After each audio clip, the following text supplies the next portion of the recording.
Boom! We are live, ladies and gentlemen, boys and girls. Welcome to the Nolan Hawkeye Anthony YouTube channel. And I thank you all for being here wherever you may be. And, of course, however you may be listening. I have to record like this. I'm on the road for work. I'm in a hotel. But you got to make do with what you have. I think the audio should sound a-okay as I got my Rode mic. But I just wanted to briefly sound off on this Iowa Hawkeye defeat on the road to Michigan State. Man, forgot my gel too. It's just not working out for me today, guys. No, we're good. This is, no matter how you slice it, and I'm going to make this short and sweet due to the setup. No matter how you slice it, this is an awful defeat. Sure, Michigan State is not the worst team in the world, but Iowa was favored to win this game. And this loss is representative of much more than just this one loss, unfortunately. It really speaks to Iowa's season as a whole and the inconsistencies that this Iowa team has had pretty much across the board. The biggest disappointment this year, and I've said this for a couple of weeks now, pretty much, I would say, I think I started talking about this against Iowa State. Let me grab my iPad real quick, guys. I think I started talking about this against Iowa State, but it would be Iowa's defense. Iowa's defense is just not anywhere near what I expected it to be. I expected Iowa's defense to be one of the best in the country. I expected it to be elite. I expected them to be a top... I mean, honestly, I expected them to be top 10, top 15 in the major statistical categories, scoring defense, and total defense.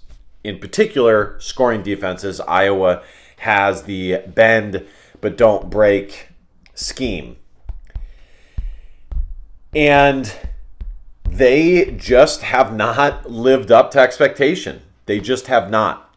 You look at the sheer amount of talent that they had returning, and it's just ridiculous. And I don't know if this is because Phil Parker was out and he wasn't able to put the same focus on Iowa football as he would normally do.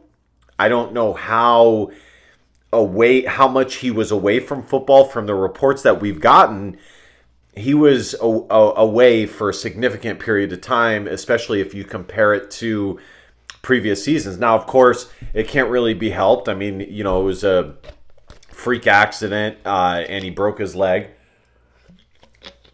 But I don't know what it is, guys, because if you look at the talent that this Iowa defense had returning, this just is not enough. And it's totally shocking. It is stunning.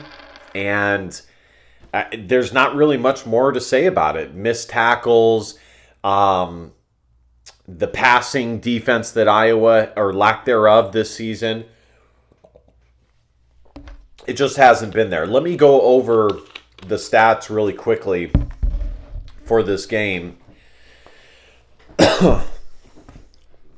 Player stats: Cade McNamara, 11 of 23, 150 yards, 1 touchdown, 1 INT. Not his worst game, but certainly not his best. It is so crazy that Iowa's offenses the last, I'd say, 5 years really struggles to have their quarterbacks be over 60% with their completion percentages. But again, I think that speaks to the fact, even though Tim Lester has improved this offense, rather the run game has, and it's hard for me. It's hard for me to judge Tim Lester this year and unequivocally say that Tim Lester has revitalized this offense when Caleb Johnson is one of the best running backs in the country. I know he did end up having a good game. He was bottled up for much of the game, but ended up having a good game. 14 carries, 98 yards, 1 touchdown, continuing his streak of tubs, and 7 yards a carry. How much of it is Caleb Johnson, who is a once-in-a-generation talent for Iowa? If you look at Iowa's running backs comparatively, I mean, Iowa obviously is not the worst running back school in the country, but I wouldn't put them, especially the last 10 to 15 years, I wouldn't put them on par with Ohio State's or Michigan's or Wisconsin's or anything like that. And the O-line. So it's hard, it's really difficult for me to judge what the revitalization, the true revitalization that Iowa's offense has had. And I told you guys preseason when I reviewed that article by Oregon's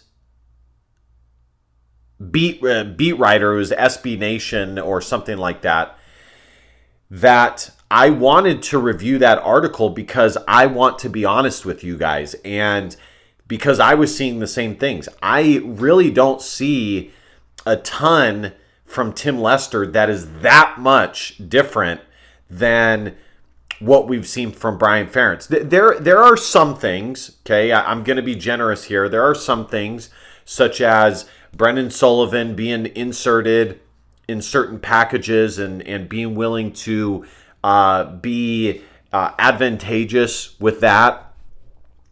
Some of the movement pre-snap, especially when it comes to running the football and just in general, some of the play calls. It's obviously not the exact same as Brian Ferentz, but you're lying to yourself if you think that the offense that we see from Tim Lester, as far as scheme and the way it looks and the play calls, is like night and day from what we saw from Brian Ferentz. It's just not.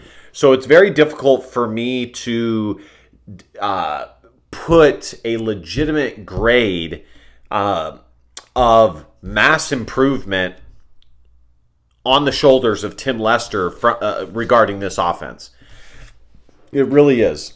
So, but the main point that I wanted to make is that Iowa's offenses have struggled so much to have their quarterbacks complete, on average, 60% of their passes. And to me, that, again, is representative of the Iowa offense as a whole. Iowa's offense, whoever the offensive coordinator is, does not do a good job of getting the quarterback easy targets, easy pitch and catch receptions to get his confidence up, to have the quarterback see some passes caught, and get him in a rhythm. Whether it be quick slants, quick bubble screens, whatever the case may be, quick outs, doesn't matter. We just have not seen it.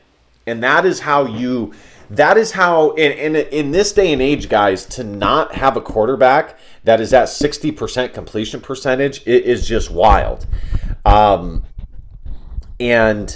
it's just wild. And that is, again, representative of what this Iowa offense kind of lacks. You know, good offenses find ways to get their quarterback in rhythm and gain a certain confidence throughout the game through easy pitches and catches. It's just that simple. So he finished the day 11 of 23. I believe that's under 50%. 150 yards, 1 touchdown, 1 INT. Caleb Johnson, 14 carries, 98 yards, 7 yards a carry, 1 touchdown. Kamari Moulton, 3 for 13. And then receiving, Caleb Johnson, 4 for 49, 4 receptions for 49 yards. It's become painfully obvious that Caleb Johnson is probably the only playmaker, like main playmaker that Iowa's offense has. Like I always tell you guys that Iowa recruits the wide receiver position better than most Iowa fans realize. Like even, for example, the current class that they have a high 3-star, 4-star wide receiver out of the state of Illinois, Terrence Smith. But currently, the development has not been there, and Iowa basically has a collection of average to slightly below average options in the offensive skilled position players outside of Caleb Johnson. Caleb Johnson is the only above average player that we have seen this year from skilled position players for Iowa. Caden Wetchton definitely had a good game. Kick returns. He had 5 returns for 145 yards, averaging 29 yards a kick return. It doesn't have punt returns. I don't think Michigan State punted all night, to be honest. I think that's what I read. When I close this up, I'm going to read you guys an article from 247 Sports. Aiden Childs ended up having 256 yards, 1 touchdown, 1 INT. One more thing I need to tell you guys as I'm going over the team stats. Iowa gave up 488 yards of total offense, 256 passing yards, 212 rushing yards, and they gave up 6.7 yards per play and 27 first downs. Guys, I did the preview of this game. Michigan State's offense coming into this game was worse than Iowa's offense. Statistically, they were like 100 and below for the major statistical categories: scoring offense, total offense. This is unequivocally one of the worst defensive performances that we have seen from a Phil Parker coach defense in years. Okay, listen, against the Ohio States, against the Michigans, it comes with the territory. Do I love it? No, but it comes with the territory. Against Michigan State, who has an offense that is one of the worst in the country, and you're giving up almost 500 yards of total offense, something is not right. And, you know, when I think about it, like Seth Wallace being named the assistant head coach or whatever the F he is, and the fact that he's on the defensive side of the ball, and this is what we're seeing, it's something just is not adding up with this. So it's unacceptable. In this game, the biggest disappointment to me by far was Iowa's defense. I looked on Facebook and Twitter. There were the normal suspects saying that it was Cade McNamara's fault. Cade McNamara sucks. And listen, I agree. He does suck. And I would love to see Iowa at this point give Brendan Sullivan a chance. But Iowa's defense did not do what it needed to do to win this football game either. They gave up 32 effing points to one of the worst offenses in the entire country. Iowa had 283 total yards, 150 passing yards, 133 rush yards, 6.2 yards of play, which actually isn't too bad. First downs, 12. They were 5 of 11 third down. 46 total plays compared to Michigan State's 70. They punted 4 times. Michigan State punted 0 times. Penalties, 3 for 30 and 7 for 55 for Michigan State. Time of possession, 20 minutes for Iowa, 39 minutes, almost 40 minutes for Michigan State. Just wrap this up. I'm going to read an article from David Eicholt from 247 Sports. David Eicholt, I actually am growing more and more fond of his content. I think he's one of the very few Iowa contributors that is somewhat honest, and I've said that before, and I want to give credit where credit is due.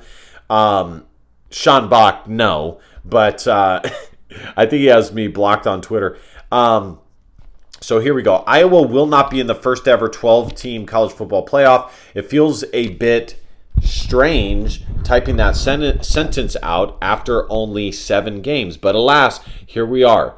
On paper, the Hawkeyes had every reason to be optimistic about making a realistic run to the biggest stage in the sport. They were going to be favored in at least 10 or 11 of their games. Iowa had the most returning starters in the Big Ten and the reigning Broyles Award winner, which goes to the nation's top coordinator. Right when the ball was kicked off on August 31st, reality began to set in. Iowa struggled for 30 minutes against an FCS team before blowing them out. In week 2, the Hawkeyes had an opportunity to blow out Iowa State, but it ended up being a disastrous collapse at home. The signs through the first games were there, but Iowa always responded. After a blowout loss to Ohio State, the Hawkeyes put together one of their most impressive all-around performances in a 40-16 win over Washington. It was a true complementary football. Offense, defense, and special teams all showcased itself in beautiful symphony of production. For the first time all season, this felt like the Iowa team that many projected them to be. Inside Spartan Stadium on Saturday, it was a fast-paced crash course back to the reality of what the team has showcased itself to be. It's not the same Iowa football team as the past couple of years. Saturday embodied everything that Kirk Ferentz doesn't want to see in a football game. A normally stout defense with 9 returning starters struggled against a sub 105 ranked offense in college football. Missed tackle after missed tackle along with missed assignments allowed Michigan State to capitalize on endless opportunities to move the ball. Iowa has now given up more than 392 yards of offense in each of the past 3 games. Prior to that, they hadn't allowed a team to have 400 or more yards of offense in nearly 3 seasons. Michigan State did not punt the ball once. That hasn't happened since Iowa's matchup against Ohio State in 2013. It's not a recipe that allows Iowa to realistically have a chance of winning. It was always a tall task for Tim Lester to revamp the offense in season 1, especially with how many injuries Iowa was going to have to overcome leading into the season. Not sure what he's talking about there. The offense is unquestionably better, especially in the running schemes. There's legitimate reasons to be optimistic about the future of Hawkeyes Iowa football offense. Iowa's player leadership is strong, and there's enough talented players that will be playing on NFL rosters in the near future. Collectively, it just wasn't meant to be for Iowa to make a run at a meaningful December-January football. In the NIL and transfer portal era, there has never been more pressure on coaches and programs to meet and surpass expectations. Iowa didn't do that in 2024. A cultivation of questionable decision-making, an ineffective passing offense, and a hodgepodge of errors that were so unlike Iowa. Countless questions about why this year's Iowa team could make a run at the college football playoff may never be answered. The recipe was there, but unfortunately for the Hawkeyes, they burned their chance. Pressure will mount, and rightful frustration could potentially come throughout the next several weeks and months. At the risk of sounding like a broken record, if the 2024 season hasn't showcased the things that desperately need change, I'm not sure there's anything that truly will. A combination of conservative play calling / coaching decisions, leaving the public with more questions while having no explanation. There's a lot of rightful pride in Hawkeye football for what they've continued to accomplish the last 40 years, but eventually there has to be a call to catch up with the times and modernize the program. As the years have gone by, Iowa has become less aggressive than they have ever been. For the most part, Iowa is a program that routinely beats the teams they are supposed to beat, but there has never been a further gap between Iowa and the top of the Big Ten. Ultimately, the 2024 team has solidified itself in being another what-if season for Hawkeye football. Well said. My final thoughts on this: I totally agree with all of that. This loss is unacceptable. Iowa at this point under Kirk Ferentz has turned into a program, as David Eichholt said, that largely beats the teams that they're supposed to, and that's about it. But Iowa has no chance against the Ohio States or Michigans of the world, of course, when Michigan's good, or Penn State. And it looks like they have no chance against most of the formerly Big Ten East teams. It is mind-blowing to me. If you would have told me this year that Iowa's offense would be what it was, I would say that they would be undefeated. As far as the defense goes, I don't know if after all this time Phil Parker has been at Iowa, if offense coordinators have finally cracked the code and it's time for him to change some of his schemes and how he goes about things. I don't know. I mean, I think that's probably true. Something's not right. And it is certainly possible. It is possible. I mean, Iowa's defense is nothing like crazy or anything. In fact, it's always commented how kind of not crazy and creative Iowa's defense is. You know what they do. You know what they want to do. But they are just super disciplined and get it done. But it just has not been that way this year. Has Iowa's defense been terrible? Of course not. At times it has been, but by and large, no. They just have not been to the level that we have come to expect from Iowa. Sorry, my phone fell. They just have not been the Iowa defense that we know and love and have come to expect from Phil Parker. So, it's time to change expectations when it comes to Iowa football this year. We'll see what happens in the future. But as far as this season goes, my preseason expectations are completely shattered. It's out the window. Realistically, guys, this Iowa team is more like an 8 or 7 win team. I know I said against Washington that if they beat Washington, it would be more like a 9-10 win team. That's false.